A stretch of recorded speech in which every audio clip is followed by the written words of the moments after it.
जय मसीह की दोस्तों, आज हम एक ऐसे नबी की बात कर रहे हैं जो पैदा होते ही मौत के साये से बचाया गया, नदी में बहाया गया और परमेश्वर ने उसे राजा के महल में बड़ा किया।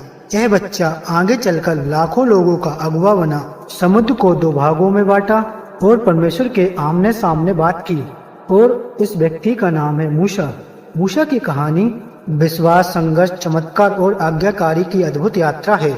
आज हम जानेंगे मूसा की जन्म से लेकर मृत्यु तक की पूरी जीवन गाथा। आइए एक ऐसे जीवन में प्रवेश करें जिसे परमेश्वर ने इतिहास बदलने के लिए चुना। मूसा की कहानी की शुरुआत मिस्र देश से होती है, जहां इजरायली लोग गुलामी में जीवन बिता रहे थे। इजरायली की संतान तेजी से बढ़ रही थी, जिससे मिस्र का फिरौन डर गया कि कहीं ये लोग मिस्र से अधिक ना हो जाएं। उसने एक क्रूर आदेश दिया कि सभी नवजात इब्रानी बच्चों को जन्म के बाद मार दिया जाए। और इसी समय मूसा का जन्म हुआ। मूसा की मां एक धर्मी और साहसी स्त्री थी। उसने छुपाकर मूसा को 3 महीने तक पाला। जब वो अधिक ना छुपा सकी तो उसने एक छोटी सी टोकरी ली। उसने अंदर और बाहर से टाल पोल से सिल दिया और बच्चे को उसमें रखकर नील नदी में बहा दिया। यह एक माँ का अद्भुत विश्वास और बलिदान था। परमेश्वर की योजना अनुसार फिरौन की बेटी नहाने के लिए नदी के किनारे आई और उसने उस टोकरी को देखा। जब उसने टोकरी खोली तो मूसा को रोते पाया और उसे दया आई। उसने मूसा को अपनाने का निश्चय किया। परमेश्वर की व्यवस्था से मूसा की सगी माँ ही उसकी दाई बनने का अवसर मिला, जिससे वह कुछ समय तक मूसा को दूध पिलाकर पाल सकी। इस प्रकार मूसा एक गुलामी में जन्मा बालक होकर भी मिस्र के राजमहल में एक राजकुमार की तरह बड़ा हुआ। परमेश्वर की यह योजना आगे चलकर इजरायलियों के लिए उद्धार का कारण बनी। इस प्रकार मूसा को फिरौन की बेटी ने अपनाया और मिस्र के राजमहल में उसका पालन पोषण हुआ। वह एक गुलाम का पुत्र था, लेकिन परमेश्वर की योजना के अनुसार वह राजकुमार बन गया। मूसा को मिस्र की श्रेष्ठ शिक्षा, संस्कृति, युद्ध कला और प्रशासन का प्रशिक्षण मिला। उसने वहाँ की रीति रिवाज, धर्म और ज्ञान को गहराई से समझा, परंतु वह कभी नहीं भूला कि वह एक इब्रानी है। मूसा के जीवन में 2 पहचानें दिखी। एक और वह राजकुमार था और दूसरी ओर वह एक दास जाति से था। जब वह बड़ा हुआ तो उसको एहसास होने लगा कि मिस्र के लोग उसके अपने नहीं हैं। उसका वास्तविक संबंध अपने इजरायली भाइयों से है जो गुलामी से पीड़ित है। एक दिन वह बाहर निकला और देखा कि एक मिस्री सैनिक एक इब्रानी को पीट रहा है। मूसा का हृदय द्रवित हो गया और उसने अन्याय के विरुद्ध खड़ा होकर उस मिस्री को मार डाला। यह कार्य मूसा के भीतर छिपे न्याय और कार्य को दर्शाता है, परंतु यह घटना मूसा के जीवन की दिशा को बदल देती है। इस हत्या के बाद मूसा को डर लगा कि फिरौन उसे मरवा देगा, इसलिए वह भागकर मिघान देश चला गया। इस प्रकार राजमहल का राजकुमार अब एक अनजाने देश में चला गया। मूसा मिस्र से भागकर मिघान देश पहुंचा। यह एक वीराना और अपरिचित स्थान था। यहाँ उसे कोई जानता नहीं था। वह एक कुएं पर पहुंचा, जहाँ पर युवतियाँ अपने पिता की भेड़ बकरियों को पानी पिला रही थीं। तब कुछ चरवाहा आए और उन्हें परेशान करने लगे। मूसा ने साहस दिखाकर उन युवतियों की रक्षा की।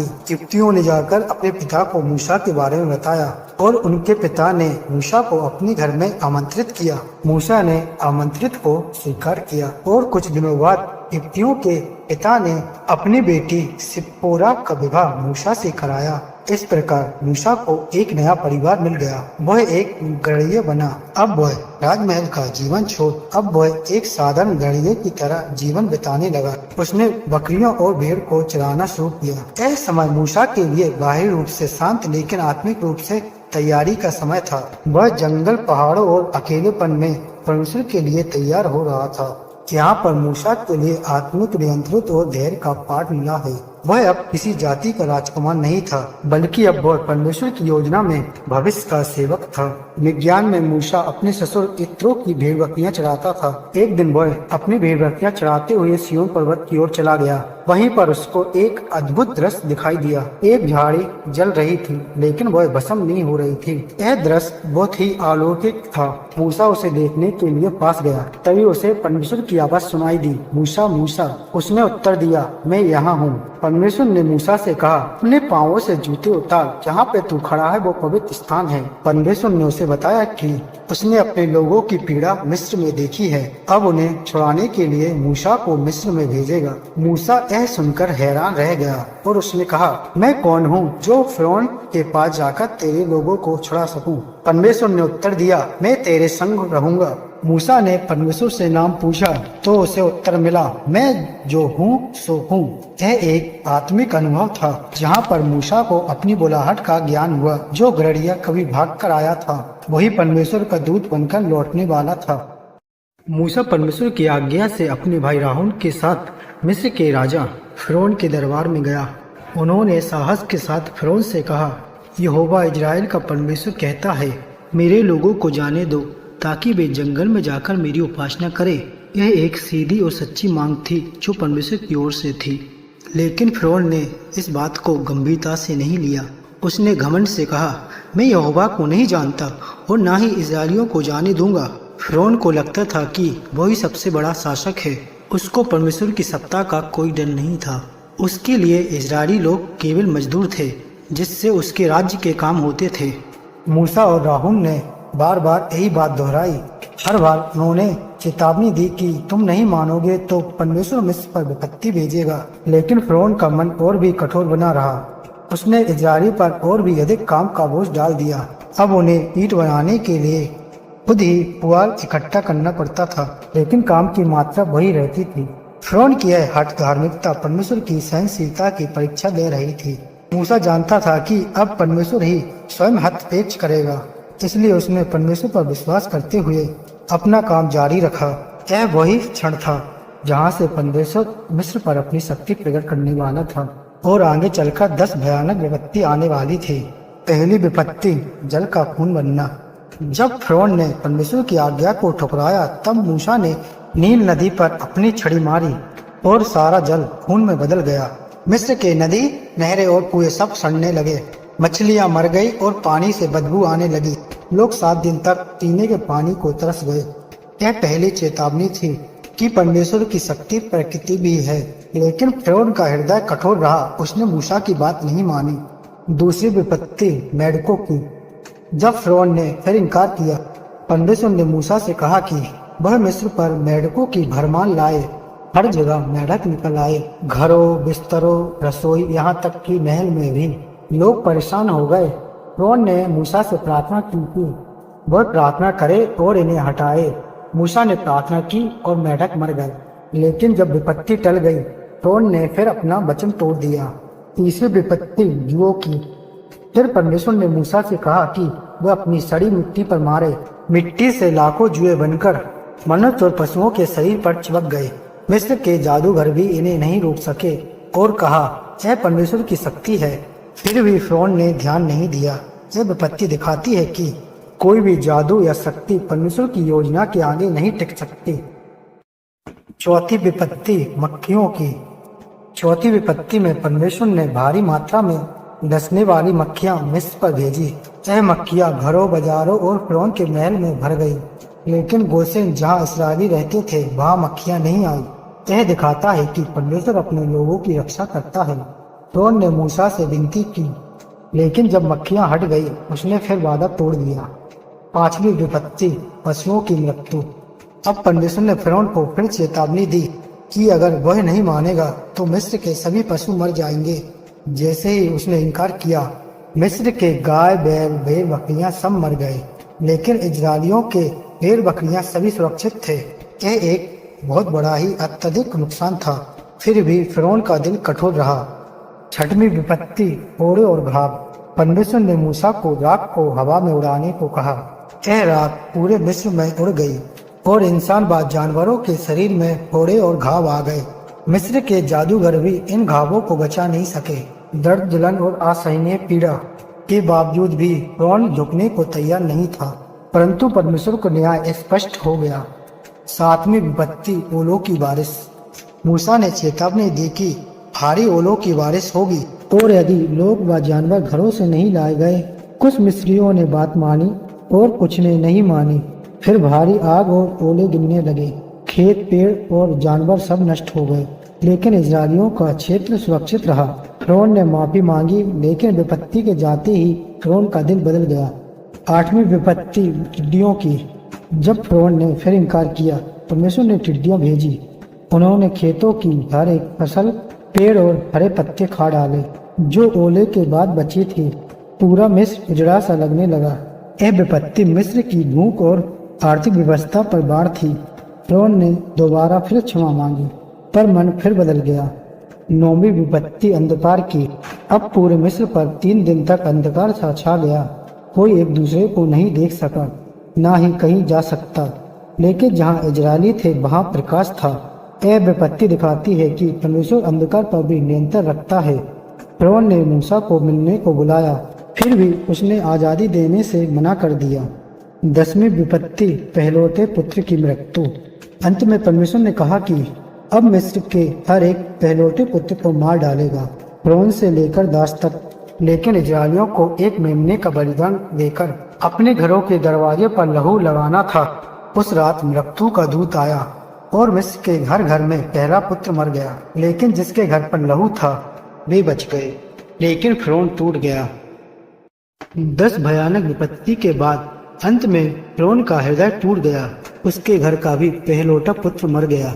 शोक और भय के कारण उसने मूसा और सभी इस्राएली लोगों को मिस्र छोड़ने की अनुमति दी। इस्राएली लोग मिस्र से निकल पड़े। कुल मिलाकर लगभग 6 लाख पुरुष, स्त्रियां और बच्चे मिलाकर लाखों लोग थे। उसी दिन परमेश्वर ने बादल के खम्भे और रात में अग्नि के खम्भे के द्वारा मार्ग दिखाया। मूसा के नेतृत्व में लोग लाल समुद्र की ओर बढ़े। लेकिन कुछ ही देर बाद फिरौन को पछतावा हुआ कि उसने अपने सभी दासों को छोड़ दिया। उसने अपनी सेना, रथों और योद्धाओं के साथ इस्राएलियों का पीछा करना शुरू कर दिया। जैसे ही इस्राएली लाल समुद्र के किनारे पहुंचे, वे डर गए। सामने समुद्र और पीछे फिरौन की शक्तिशाली सेना। लोगों ने मूसा पर रोष जताया, पर मूसा ने कहा, डरो मत, परमेश्वर आज तुम्हारे लिए युद्ध करेगा। तब परमेश्वर ने मूसा से कहा, वह अपनी छड़ी समुद्र पर उठाए। जैसे ही मूसा ने छड़ी उठाई, समुद्र 2 भागों में बट गया। पानी दोनों ओर दीवार की तरह खड़ा हो गया और बीच में सूखी भूमि निकल आई और इस्राएली लोग उस सूखी भूमि पर चलते हुए समुद्र पार कर आए। यह परमेश्वर का महान चमत्कार था। फिरौन की सेना उसका पीछा करते हुए समुद्र में उतर आई। लेकिन जैसे ही इस्राएली पार हो गए, परमेश्वर ने जल को फिर से एकमात्र कर दिया। पूरा समुद्र लौट गया और फिरौन की पूरी सेना उसमें डूब गई। एक भी व्यक्ति न बचा। इस प्रकार परमेश्वर ने अपने लोगों को अद्भुत रीति से छुड़ाया और उसके ऊपर परमेश्वर ने महान शक्ति प्रकट की। इस्राएली लोग परमेश्वर की स्तुति करने लगे और मूसा पर विश्वास करने लगे। जैसे जैसे जंगल में इस्राएलियों की यात्रा आगे बढ़ी, वैसे वैसे धैर्य और विश्वास की परीक्षा गहराती गई। जंगल में जीवन सरल नहीं था। वहाँ ना तो स्थायी घर थे, ना ही खेत, ना ही फसल। हर दिन परमेश्वर की अपूर्णता और मूसा के मार्गदर्शन पर निर्भर रहना पड़ता था। यह एक स्कूल जैसा था जहाँ परमेश्वर उन्हें नई पहचान और आस्था सिखा रहे थे। मूसा एक सच्चे अगुवा की तरह न केवल लोगों को शारीरिक रूप से मार्ग दिखा रहा था, बल्कि आत्मिक रूप से भी उन्हें संभाल रहा था। हर बार जब लोग शिकायत करते थे, मूसा उन्हें धैर्य और विश्वास के लिए प्रेरित करता था। उसने बार बार परमेश्वर से प्रार्थना की और उनके मार्गदर्शन को मांगा। हालांकि कई बार लोग परमेश्वर की व्यवस्था के विरोध बड़बड़ाते थे, मूसा फिर भी उनके लिए खड़ा रहता था। कुछ लोगों ने मूसा के अधिकारों पर भी सवाल उठाए, लेकिन परमेश्वर ने मूसा को अपने चुने हुए सेवक के रूप में बार बार प्रमाणित किया। एक बार इस्राएलियों ने जब सोने का बछड़ा बना लिया और उसकी पूजा करने लगे, लेकिन परमेश्वर मूर्ति पूजा से घृणा करता है। इन सब के बावजूद भी मूसा ने उनके लिए परमेश्वर से क्षमा मांगी। यह बात स्पष्ट करती है कि जंगल की यात्रा केवल भौगोलिक नहीं थी, बल्कि आत्मिक भी थी। हर दिन एक नई चुनौती, एक नई शिक्षा और एक नया मौका था परमेश्वर को जानने का। इन 40 वर्षों में एक पीढ़ी समाप्त हो गई। एक नई पीढ़ी परमेश्वर पर भरोसा करना सीख गई और मिस्र से बाहर निकलने के बाद लोगों ने मूसा के नेतृत्व में जंगल के रास्ते परमेश्वर की ओर बढ़े। 3 महीने की यात्रा के बाद वे सीने पर्वत के नीचे पहुंचे। यह वही स्थान था जहां परमेश्वर मूसा से विशेष रूप से मिलने वाला था। सीने पर्वत कोई साधारण पर्वत नहीं था। यह परमेश्वर की महिमा और उपस्थिति से भर गया था। जब मूसा पर्वत पर चढ़ा तो वहां गहरा बादल छा गया। बिजली जोर जोर से चमकने लगी। यह सब परमेश्वर की पवित्रता और प्रभुता को प्रकट करता था। परमेश्वर ने मूसा को बुलाया और कहा, लोगों को तैयार कर, उन्होंने अपने वस्त्र धोए और स्वयं को पवित्र करने को कहा गया, क्योंकि 3 दिन तक परमेश्वर उनकी उपस्थिति में प्रकट होगा। यह घटना यह दर्शाती है कि परमेश्वर से मिलने के लिए आत्मिक और शारीरिक तैयारी आवश्यक है। तीसरे दिन मूसा फिर पर्वत पे चढ़ा तो पूरा सीने पर्वत कांप उठा। धुएं और आग की लपटों से लपटा वह दृश्य अत्यंत भयानक और द्रव्य था। मूसा अकेले ही परमेश्वर के पास गया और वहां पर निर्देश दिया गया कि वह लोगों को नैतिक और आत्मिक जीवन की मर्यादाएं सिखाएगा। यह क्षण केवल मूसा के जीवन में ही नहीं बल्कि पूरे इस्राएली राष्ट्र के इतिहास के लिए एक नया मोड़ था। यह वही स्थान था जहां परमेश्वर ने मूसा को अपने विशेष नियम दिए जिससे वे उसकी चुनी हुई प्रजा बन सके। यह बुलावा न केवल मूसा के लिए बल्कि पूरी मानवता के लिए परमेश्वर की ओर से मार्गदर्शन का प्रतीक बना। जब सीने पर्वत पर परमेश्वर मूसा से मिला तो उसे पत्थरों की 2 तख्तियां दी गई जिस पर परमेश्वर की 10 आज्ञाएं लिखी थी। यह आज्ञा केवल नियम नहीं था बल्कि मानव जीवन की नीति और आत्मिक नींव बनी। आइए जाने 10 आज्ञाएं जो परमेश्वर ने मूसा को दी थी। पहली आज्ञा, तू मुझे छोड़ किसी और को ईश्वर करके न मानना। इस आज्ञा में परमेश्वर कहता है कि मैं ही तेरा ईश्वर हूँ। यह आज्ञा हमें सिखाती है कि हम केवल उसी पर भरोसा रखें। दुनिया में बहुत सी चीजें हमारा ध्यान खींचती है, लेकिन जब हम परमेश्वर को भूल जाते हैं तो हम पथभ्रष्ट हो जाते हैं। हमें समझना चाहिए कि परमेश्वर ही हमारा रक्षक और मार्गदर्शन और उद्धार करता है। वह चाहता है कि हम पूरे मन, पूरी आत्मा और पूरी शक्ति से उसी से प्रेम रखें। यह आज्ञा आत्मिक निष्ठा और समर्पण का मूल है। दूसरी आज्ञा, तू मूर्ति न बनाना, न उसकी उपासना करना। यह आज्ञा हमें सिखाती है कि जब हम किसी मूर्ति के आगे झुकते हैं या किसी वस्तु को जब हम परमेश्वर की जगह दे देते हैं तो हम सच्चे परमेश्वर को अपमानित करते हैं। यह आज्ञा हमें यह भी सिखाती है मूर्ति, चित्र या अन्य किसी चीजों को परमेश्वर की जगह नहीं देनी चाहिए, बल्कि जो हमारे भीतर आत्मा में निवास करता है वही जीवित परमेश्वर है। तीसरी आज्ञा, परमेश्वर का नाम व्यर्थ न लेना। यह आज्ञा हमें सिखाती है कि परमेश्वर का नाम पवित्र है। जब हम उसका नाम मजाक, क्रोध या झूठी शपथ में लेते हैं तो हम उसके नाम का अनादर करते हैं। इस आज्ञा के अनुसार हमें हर समय परमेश्वर के नाम का आदर करना चाहिए। प्रार्थना, स्तुति या वचन प्रचार में जब भी हम उसका नाम ले तो श्रद्धा और सच्चाई से ले। उसका नाम खाली शब्द नहीं है बल्कि शक्ति और उपस्थिति से भरा हुआ है, इसलिए हमें अपनी वाणी का सही प्रयोग करना है। इसलिए परमेश्वर का नाम हमें व्यर्थ में नहीं लेना चाहिए। चौथी आज्ञा, विश्राम दिन को पवित्र मानना। जब परमेश्वर ने 7वें दिन विश्राम किया और इसे पवित्र ठहराया, यह आज्ञा हमें भी बुलाती है कि एक दिन हम भी सप्ताह में अपने सभी काम से रुके और परमेश्वर के साथ संगति में बिताएं। विश्राम दिन केवल शरीर का विश्राम नहीं है बल्कि आत्मा को ताजगी देने वाला दिन है। यह समय जब हम आराधना करें और परमेश्वर के वचन में हम गहराई से जाएं, अपने परिवार के साथ परमेश्वर की भक्ति करें। इस दिन को अनदेखा करना आत्मा में थकावट लाता है। परमेश्वर के साथ यह समय पवित्र और अनमोल है। पांचवी आज्ञा, अपने माता पिता का आदर करना। यह वचन हमें सिखाता है कि माता पिता हमारे जीवन में पहले शिक्षक है। उनका सम्मान और उनकी आज्ञा का पालन करना केवल संस्कृति ही नहीं बल्कि परमेश्वर की सीधी आज्ञा है। यह आज्ञा कहती है कि जो अपने माता पिता का आदर करेगा उसकी उम्र बढ़ेगी और जीवन में आशीर्वाद होगा। हमारे जीवन में हमारे माता पिता का त्याग और मार्गदर्शन अमूल्य होता है, चाहे वो किसी भी उम्र में हो। इस आज्ञा का पालन करने से घर में शांति और समाज में अनुशासन लाता है। यह आज्ञा रिश्तों को जड़ से मजबूत करती है। छठवीं आज्ञा, तू हत्या न करना। यह आज्ञा हमें सिखाती है कि प्रत्येक जीवन परमेश्वर का दिया हुआ उपहार है। यीशु ने हमें सिखाया कि अपने भाई से क्रोधित होना भी हत्या के समान है। इस आज्ञा का पालन करते हुए हमें दूसरे के जीवन का सम्मान करना चाहिए। जब हम अपने व्यवहार में किसी का हृदय तोड़ते हैं तब भी हम हत्या के दोषी हो सकते हैं, इसलिए आत्मा से भी जीवनदायक बनो। सातवीं आज्ञा, व्यभिचार न करना। यह वचन हमें सिखाता है कि विवाह एक पवित्र बंधन है जिसमें विश्वास, प्रेम और ईमानदारी अवश्य होनी चाहिए। इस आज्ञा में परमेश्वर हमें सिखाता है कि तुम विवाह के बाहर किसी अन्य शरीर या भावनात्मक संबंध में न रहो। व्यभिचार केवल शरीर से नहीं बल्कि मन और नजर से भी होता है। यीशु ने कहा, जो मन में किसी स्त्री पर बुरी दृष्टि डालता है वह व्यभिचार के समान है। यह आज्ञा हमें पवित्रता और आत्मिक नियंत्रण सिखाती है। केवल शुद्ध हृदय और ईमानदारी संबंधी परमेश्वर को प्रिय है।